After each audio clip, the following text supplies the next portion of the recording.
Welcome back to the Kosi Arsenal channel. My name is Kosi. Welcome back to a brand new video. Kai Havertz is set to make an early return for Arsenal this season, as confirmed by David Ornstein. He says that Arsenal will look to reintegrate Kai back into the squad if there is something important to play for. That means that if we progress to the semi-finals or even the final of the UCL, we might see Kai back into the squad. Hit the like button, subscribe to the channel as well. We're going to be diving into that story as well. Ricardo Calafiori is back with Arsenal, fully in training. He will be available for rest against Brentford and available for the team against Real Madrid in the return leg at the Santiago Bernabeu. We shall also talk about the Brentford game as Arsenal move closer to the end of the campaign. We have 7 games to go. That means if we play Brentford this Saturday at exactly 7:30 p.m., we shall be remaining with just 6 games. So let's dive into the latest on the injury updates and also that match preview. So David Ornstein has confirmed that Kai Havertz might actually return ahead of schedule, and this is actually because Arsenal have actually got very good news from the doctors. He says it looks good and it sounds like his recovery is going very, very well. So perhaps they'll try to reintegrate him in the season before the season ends, before the season finishes, if it is safe to do so and there is something to play for as well. But let's see, there is a lot of ifs in that story right there. So that is David Ornstein confirming, one of the most reliable journalists on the planet, confirming that Kai Havertz is set to make an early return for Arsenal if it is safe and also if there is something to play for. Now, I want to say this. Merino has really done well. I mean, there is no striker in the Premier League that has scored more goals than Merino, apart from Mo Salah. He's scored more goals than any other striker in the Premier League ever since he started playing at number 9. And he's been a very vital part of this Mikel Arteta team going into the Champions League game, of course, against Real Madrid, but also us playing without Kai Havertz and us playing without Gabriel Jesus. He's been a wonderful player. And I don't know whether, you guys would prefer Merino or Kai Havertz up front. Let me know in the comment box below. Kai, before getting injured, he was Arsenal's leading top scorer. He had scored more goals than any other player at Arsenal this season, and that puts him in a very interesting position. Obviously, it was a big miss for Mikel Arteta. It was a big miss for Arsenal. We were losing goals. Losing Kai Havertz meant we were losing a lot of goals. But credit to Mikel Merino, he's come in and done a great job. This guy is an out-and-out midfielder, like a central midfielder, central attacking midfielder. He can also play at defensive midfield as well. But for him to play at centre forward like that and score goals even on the biggest stage in the UEFA Champions League, a lot of credit. But Kai Havertz has got something that Arsenal need. He is a relentless presser, one of the best in the game and one of the best in at the club. I think with Saka coming back, Kai Havertz coming back, and Martin Odegaard, obviously with Saka coming back, we are already seeing the best of Martin Odegaard. He's already starting to feel like the Odegaard we know. He's playing those through balls a little bit quicker now. He's a little bit sharper. His eyes light up so quickly, and he's getting a lot of spaces to actually play in. Spaces are opening up for him just by the availability of Saka. Now imagine Kai Havertz comes back. Obviously, many people are going to say, we prefer Merino. I'll prefer Merino because Merino has got a very good and insane conversion rate. This guy is scoring 1 chance out of 3. I mean, if that is not Kai scores like 1 chance out of 4, and that's why there is a lot of frustration among the Arsenal fan base around him. But when it comes to Mikel Merino, he's been so good, very clinical. He gets 3 chances, he will bury 1. He gets 4 chances, probably he's gonna bury 2. But Kai coming back, and I mean that article from David Ornstein puts it very clearly. His recovery is going very well, so perhaps they'll look to reintegrate him before the season finishes if it is safe and there is something to play for. I think that Kai Havertz might be a very important player for Arsenal if we have to play PSG in the semi-finals. And this is the reason. PSG are very different from Real Madrid. Now, I wanna say this right now because this adrenaline has now worn off. Madrid were not good on the evening. They were not good. Yes, Arsenal are really good. Our press was fantastic. There was a field tilt from Arsenal. But Madrid were lethargic. That is not the Real Madrid that we expected. And all of you will know that that is not the Rodrigo that we know. That is not the Vinicius Junior that we know. That's not the Valverde. That's not the Bellingham that we know. Yes, we neutralized them. But their team looked lethargic. It looked very, very poor. But when you think about a club like Aston Villa, or when you think about a club like PSG, they are not Real Madrid. They've had fantastic seasons and they have this chemistry, this natural chemistry that binds them together. So you're going to have a hell of a game when you take on PSG. You're going to have better press. You're going to have better chance creation and probably take better chances than we did against Real Madrid. Because if it isn't for those 2 free kicks against Real Madrid, I think that game is 1-0 or 2-0 and Madrid still have a big chance. But because it's 3-0 because of the 2 free kicks, Madrid have slightly a very, very small chance of coming back. So I want to say, for me, Kai would be important for Arsenal if he can come back and get reintegrated into the squad. There's no question about that. Very key player for us. Absolute, important player for Mikel Arteta's system. He understands Mikel understands him. He's one of the players that execute the manager's instructions to the dot. Like when Mikel says, I want you to press from the left to the right, Kai is that. If he says, I want you to press from the right to the left, Kai is doing that. I want you to press just to the middle, Kai is doing that. But also think about this. As Arsenal progress into the deeper stages of the Champions League, we might need players that have been there. Now, Declan Rice has done it before with West Ham. They won the Conference League. Does it really matter and count a lot? Possibly not. Partey has been there with the Europa League with Atletico Madrid.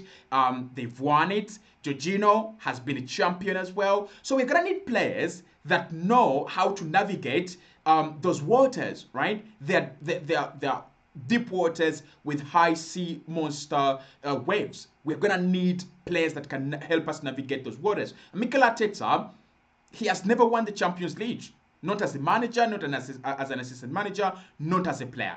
And Kai Havertz scored the only winner for Chelsea against Manchester City when they were winning the UEFA Champions League with Thomas Tuchel.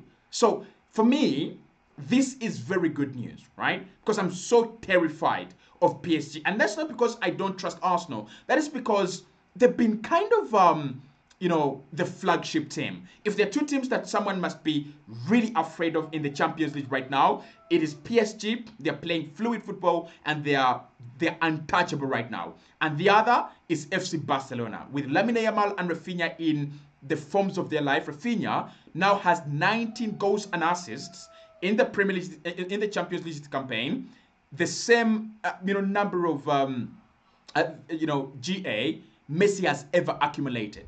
So that tells you about Barca this season. Of course, they have Robert Lewandowski up top. He can do a job on you. But apart from that, I really think that Arsenal is also a big contender. And Kai Havertz coming back, it puts us in a very, very good position. So if he comes back, does it start over Merino? Yes.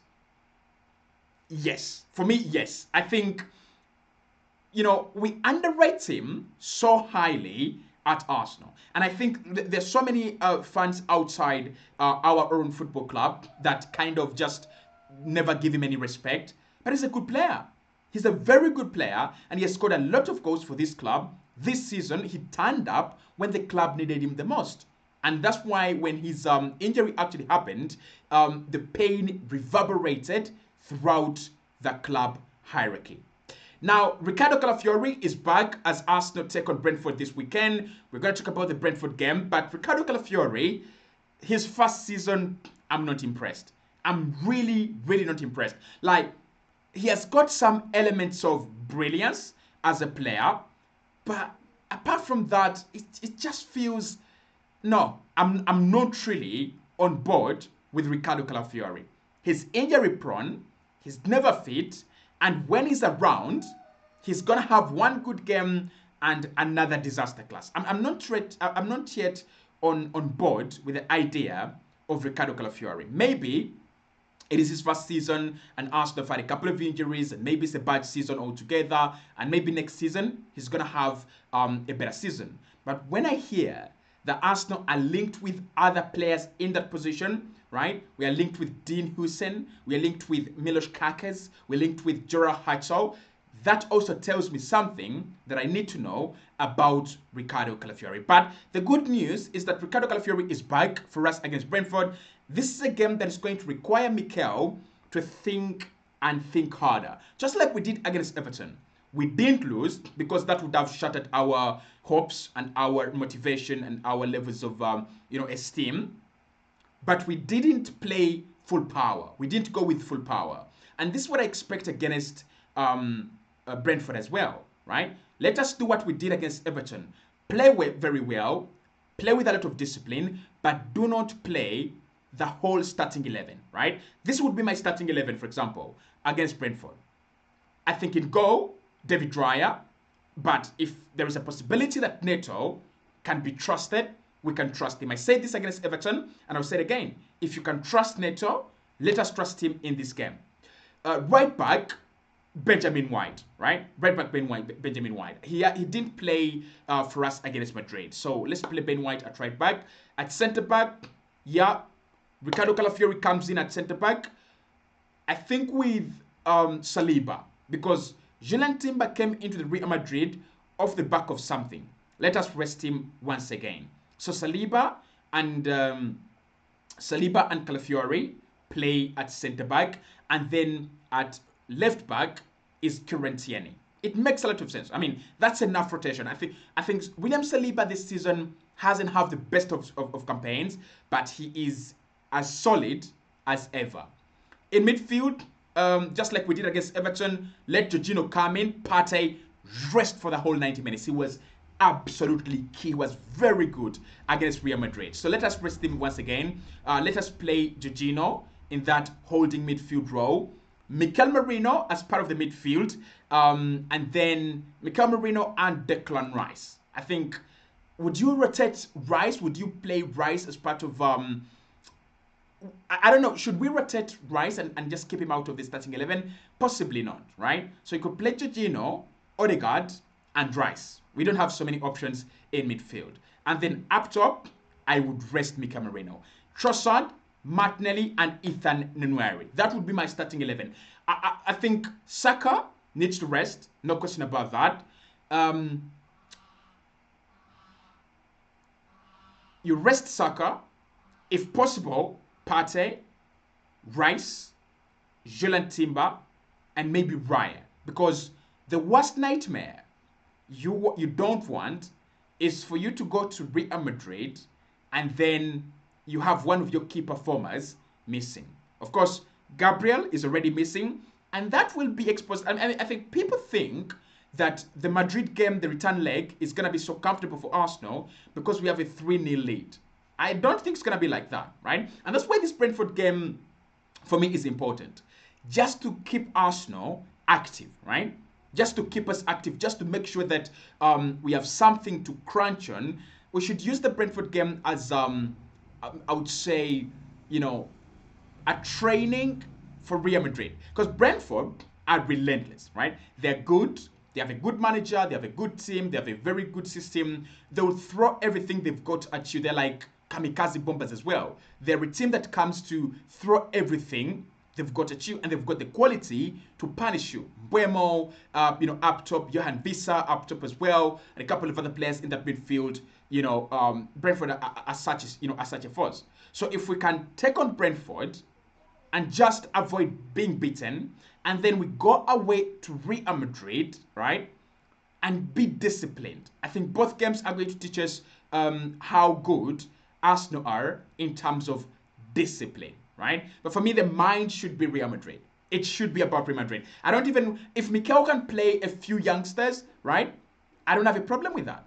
I really don't have a problem with that. Just rotate as much as we can. So Calafiori coming back, it helps Mikel to, work with his options. Maybe he can say, I want Kivio and Calafiori as centre backs, and then you rest Saliba again, I wouldn't have a big problem with that. So let me know what you think about the news of Kai Havertz coming back, what you think about Brentford this weekend, and also what you think about Ricardo Calafiori. Should we play Ricardo Calafiori against Real Madrid? I mean, no, absolutely not. I think play him against Brentford, and then don't play him against Real Madrid. He's so vulnerable to pace. He's very, very vulnerable to quick feet, to the brilliance of such players like Vinicius and Mbappe. And I feel like if Arsenal dare, miss a step, if we concede one goal within the first 20 minutes, that game is going to be a hell of a game. It's going to be a very difficult game. But if we can keep Real Madrid out for the first 30 minutes, even if they score a goal in the first half, it won't mean much. They'll put a lot of pressure. They'll put us under a lot of pressure. But we know Arsenal. Arsenal is one of the best teams defensively in Europe right now, and we don't concede a lot of goals. We've not conceded 3 goals in a game. I think, since a long time ago. Was it like Luton 4-4? Was that the last time we conceded 3 goals and above in a game? Possibly, right? Hit the like button. See you right in the next one.